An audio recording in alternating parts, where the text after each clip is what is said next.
Una mattina mi son svegliata, oh bella ciao, bella ciao, bella ciao, ciao, ciao. Good morning, my name's Simon and today is part 2 of my tutorials on how to play Italian cards.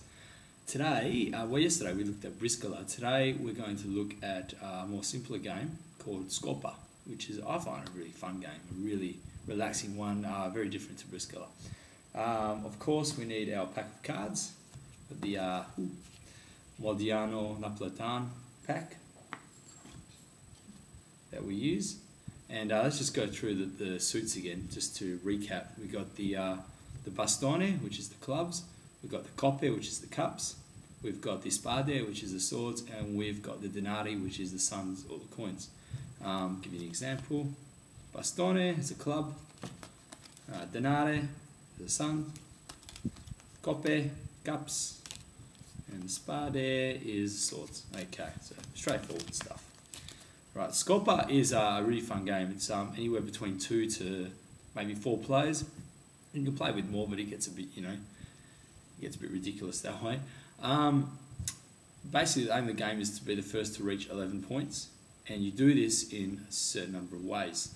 The most common way, well, one of the best ways to take points in Scopa is to get a Scopa. I'll explain what that is in a second.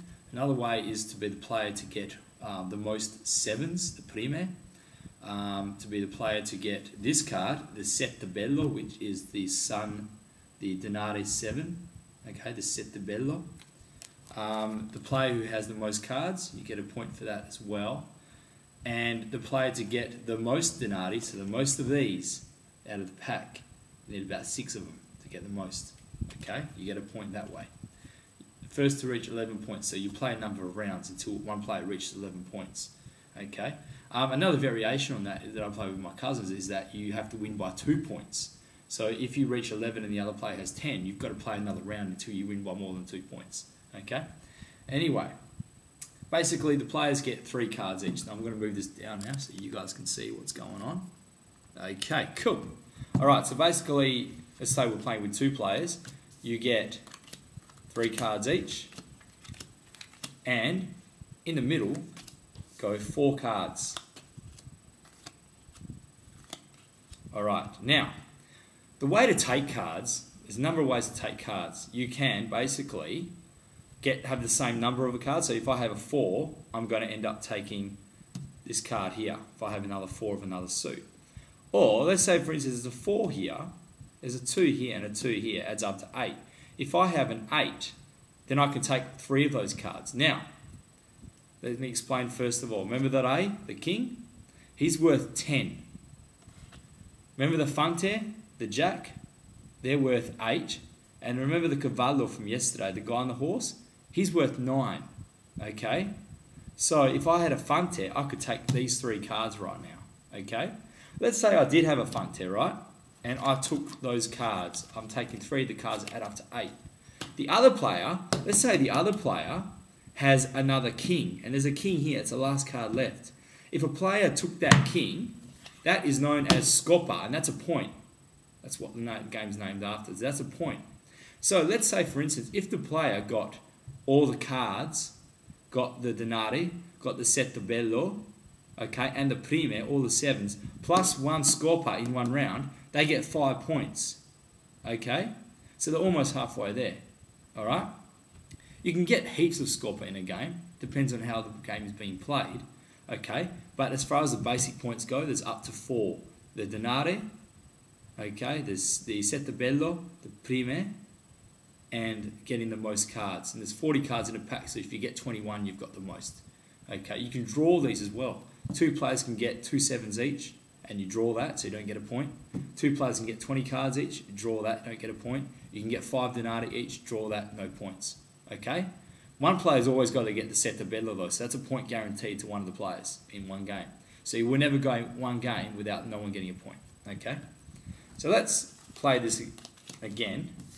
Okay, so we've got denare 2, bastone 2, 4 bastoni, and the rai denari. Okay? Player 1. What's player 1 got? Okay. It's got the asso denari. He's got the cavallo bastone.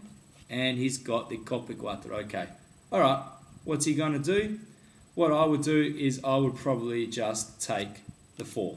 Okay? Take the other 4. Simple. That means the other player can't get a Scopa because there's no card that's more than 10. There's 14 points on the board there right now. There's no such thing as a 14 card, so you can't get a Scopa. So I'm playing defensively. Okay, the other player has got, okay, quattro spade, fante coppe, and the 6 denari. Okay, we've got 4 points in the middle there. What I'd probably do, if you want to take the points, you're going to have to do this anyway. You can't put down a card, right, without taking these. So if I put down a 4, I have to actually take these. I can't just leave it there. Okay, you actually have to take it. Likewise, there's another rule. Say, for instance, that the fante is in the middle there. And there's another 8 points. So the fante is 8 and there's 8 points here as well. If I had a fante in my hand, the fante bastone, okay, you're thinking, all right, I want to take these because that's 3 cards rather than 2. It's a better chance of me getting points later on. Wrong, you can't, you're not allowed to do that. You actually have to take the same card. If the same card is there, you can't take the points that add up to it. You've got to take the similar card, unfortunately. It's a good rule though. Okay. Right, well those are the basic rules of Scopa. There are a lot of variations of Scopa. There's Scopina, there's Asso as well, which is a really fun game to play. But I really prefer this one because there's so many different ways to score. And I mean, really, the game can go on for quite a while if you're playing very defensively too. Okay, thanks a lot for listening. I'll see you next time.